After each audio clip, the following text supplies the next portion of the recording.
Ladies and gentlemen, boys and girls, welcome to the Everything is Bad new Fangled Motion Picture Show. Good day, Internet. It is I, Niall. And Nolan. And we're back with another newfangled motion picture show. And today we're reviewing Logan Lucky. And as is tradition, we will do a spoiler-free review, give you a nice spoiler warning, and then go more in-depth into it.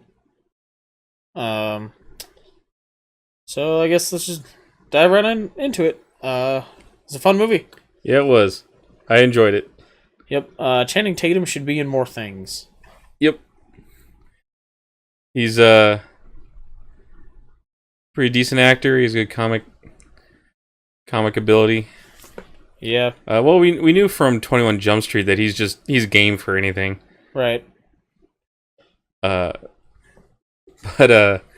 yeah, it's pretty good. You know, I think it's getting decent reviews. Yeah, it's got a decent score on IMDb. Was it a 7.5? Yeah. So that's pretty good. Yeah. It's kind of long for a comedy. It is. I think the end could have been trimmed quite a bit. Yeah. Actually. Yeah, we'll get more into that in the spoiler bit. But yeah, the end could have been trimmed. They could have trimmed probably 15 minutes off of this movie. Yeah. All from the end. And in fact, like when that end sequence was starting, I was like, yeah, I was like, well, this is only going to be a few minutes, and then we'll roll credits. Right. It took a while to finally get to the payoff. Yeah. We'll get to that later, but everything that led barring up to that was pretty good. It was pretty good. And my other complaint was who was it? This FBI agent. This female FBI agent. Yeah, so she was really stiff. It's Hilary Swank, right? Yeah. She was like super stiff. And like this like over the top tough act thing going on. Right, and I can't. Her performance just it didn't sell. Well, I think to me it felt like it was meant to be funny. Yeah, but that fell flat. Yeah. But yeah, I mean that's like the last 20 minutes of the movie. Yeah, she doesn't come in until the end when they're investigating the heist. Right. So yeah, if you don't know what the movie's about, Channing Tatum and Adam Driver are brothers. The Logan boys.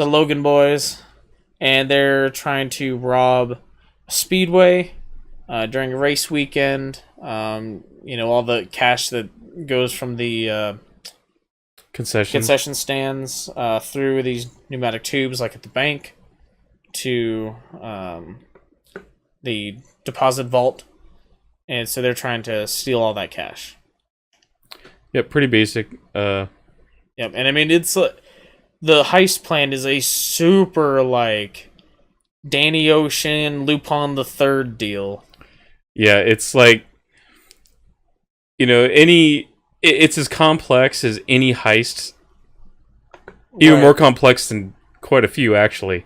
Most heist movies. But they're all rednecks, and yeah.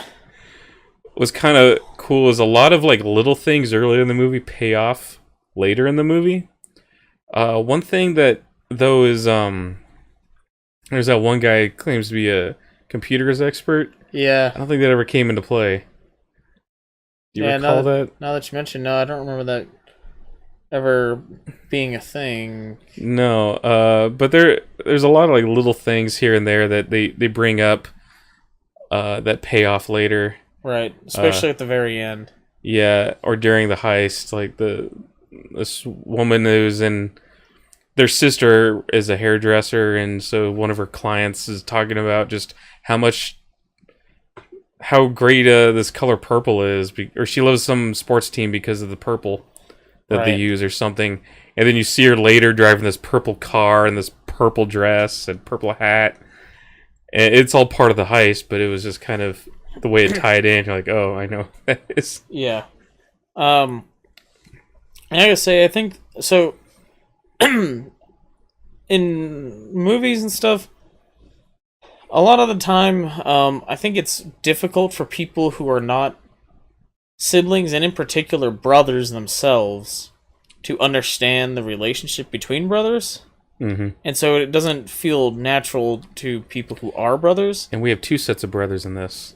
Yeah, we have 2 sets of brothers. We have the Logan brothers and the Bang brothers. Yeah. And I gotta say, I think those were done pretty well. Mm-hmm. I think the dialogue between them and stuff, I felt pretty natural and like correct.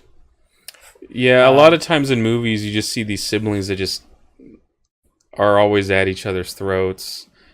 Which for adult brothers is not common. So no, I mean you might get in a little argument, a little tiff, but yeah, mostly I don't know. It's just, I feel like maybe a lot of writers who write siblings don't actually have siblings, so they're going by what they've seen in other or they movies, or they might have like a sister, but they're writing for brothers or whatever. Yeah. I can only speak to what it's like to be a brother to a brother, not like because we don't have no sisters or anything, but I think they did a good job writing that, and I appreciate when that is done correctly in a movie.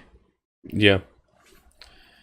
But yeah, I mean, like, it's this like super complex heist, right? In this movie, and I mean, it's like, when early on in the movie, I leaned over to you and was like, "So, what do you think the plan here is?"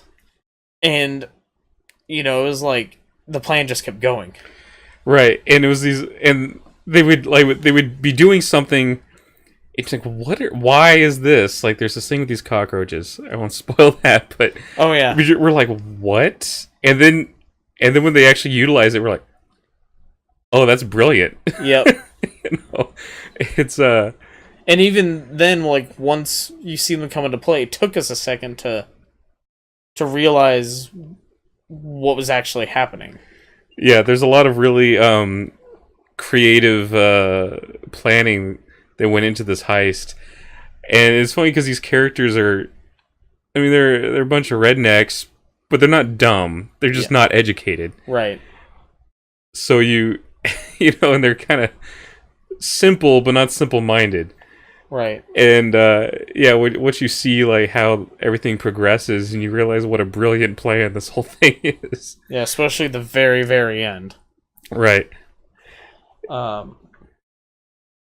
But yeah, I'd recommend you go see the movie. I mean, it's pretty funny. Yeah, there's some really good jokes in there. Yeah. And it's all like all the jokes are to do with dialogue for the most part. Yeah, there's not that many. There's a few sight gags, but not a lot. I think the only one I can remember is like that part right at the beginning of the actual heist when they're mixing the stuff. Well, I remember when the canister comes back out of the tube. Oh yeah, yeah. That was another good one. But yeah, I mean, it's most of the humor is to do with dialogue, and it's pretty well written dialogue. Yeah, it is. So yeah, definitely recommend you go check it out. Yeah, I think that's about all we can say in the spoiler-free part. Yep. So spoiler warning. Yep. Right now. Spoiler warning. From here forward, nothing but spoilers. Right. So what was it? Oh yeah. So when they could have like cut some things down, there's just a lot of scenes that were just sort of drug out, and I kept expecting the movie to end, and then it kept going. I said, what is the payoff, until you finally find out that, oh, he didn't give back all of the money.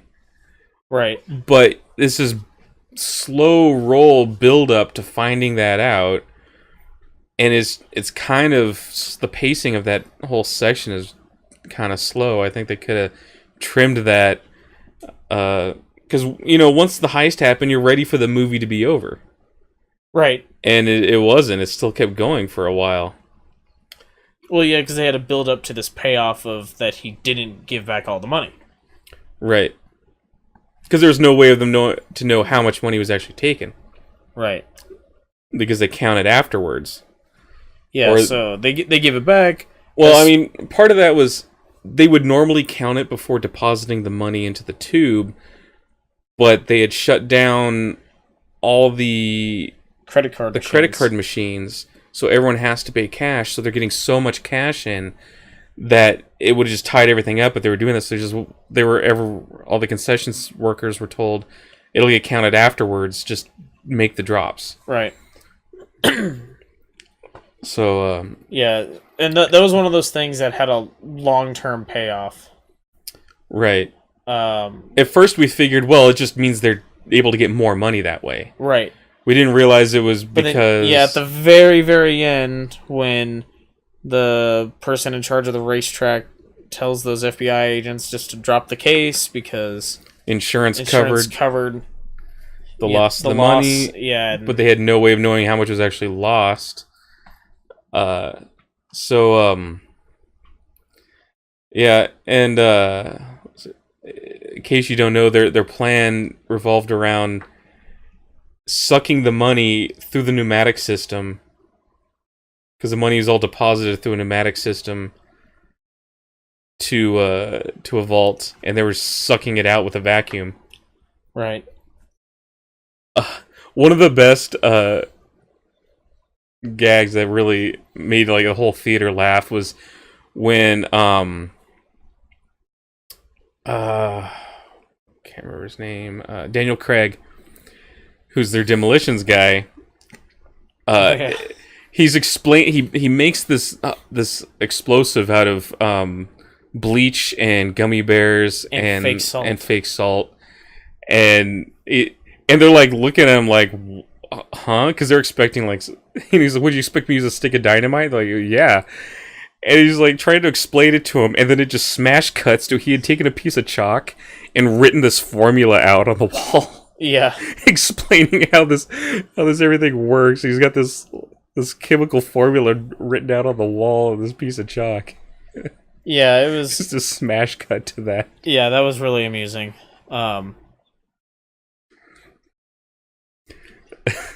Yeah, and so, yeah, and the other thing that really made the theater laugh was the two brothers to Daniel Craig's character. Yeah, when the scene where Adam Driver and Channing Tatum are convincing those two to help them out. They have to convince them that it's morally okay for them to be stealing because they're done with their thieving ways, they say. Right. So if they had a moral reason for doing it. Yeah, and so they spin this yarn about because the original race they wanted to rob was some race being promoted by the grocery store chain. And so they spin this yarn about how that grocery store chain their sister went to work at, and the store manager was getting all handsy with her. Yeah, and then they turn around to each other, and one says to the other, "What'd you think?" And the other goes, "Yeah," and they just turn around. like we got to discuss this. It's It's just that classic like turn away towards away from the other, so you like supposedly aren't hearing them. Whatever classic movie trope. But they're like, "Yeah, just what do you think?" Yeah. Okay, Redmond. Yeah. That was. Really and the Game of Thrones thing. Oh yeah. Yeah, part of their plan is they need to bust Daniel Craig out of the prison, do the heist, and put him back into the prison. So they get the prisoners to riot to distract the guards all day, so they don't notice that they're missing two prisoners. And the prisoners are making negotiations, and it like cuts back at some point, and the warden's saying, we can get you Dance of Dragons added to the prison library for the Game of Thrones shelf. Inmates all cheer. He says, but we can't get you. I can't remember the name. It was like Winds of Winter or something. Yeah, whatever the next one's gonna be called. And so it's not out yet. It's like, man, that's bullshit. George R. Martin was supposed to deliver that to his publisher 2 years ago. It's like, I'm just going off what Wikipedia says, okay? Yeah. It's not out. It says here that he had a very pressing promotion schedule that cut into his writing time. Yeah, and says, and then like, well, we had those 2 prisoners in who knew all that stuff from after that about the hot chick with her dragons, and I think they're just talking about what happened in the TV show. The show is past where the books are now. Yeah, so that was a really funny scene. It just, it was all very, very clever, and it's just like things you don't, like things that you didn't even think of, but you're like, oh, that makes sense that they would have to do that, right? And they do.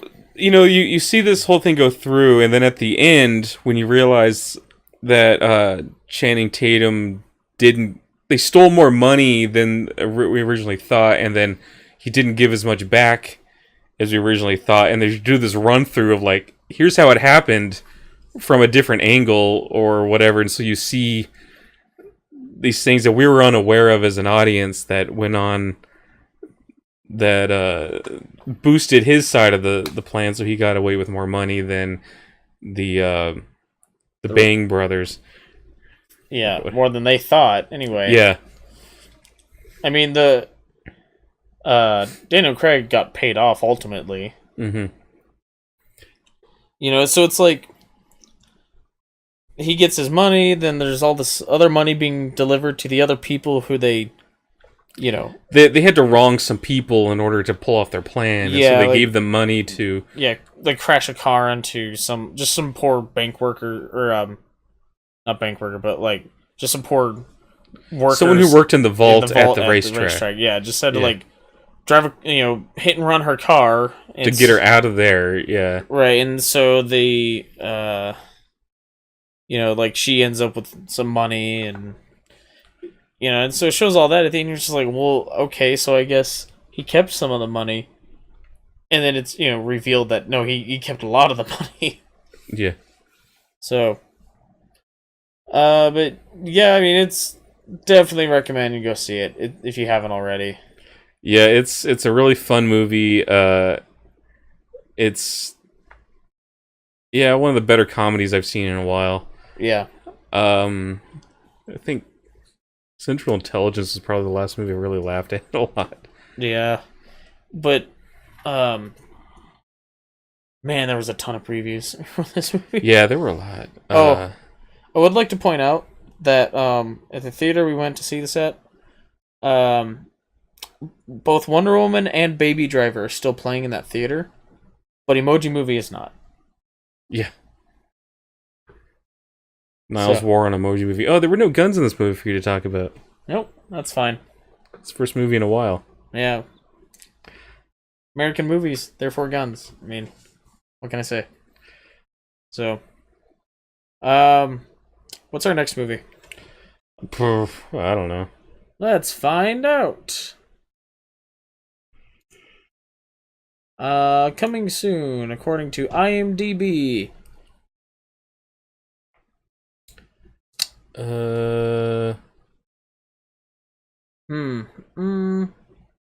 Nothing next weekend, it looks like. No. The following weekend is It, which I don't think we're gonna see. Yeah.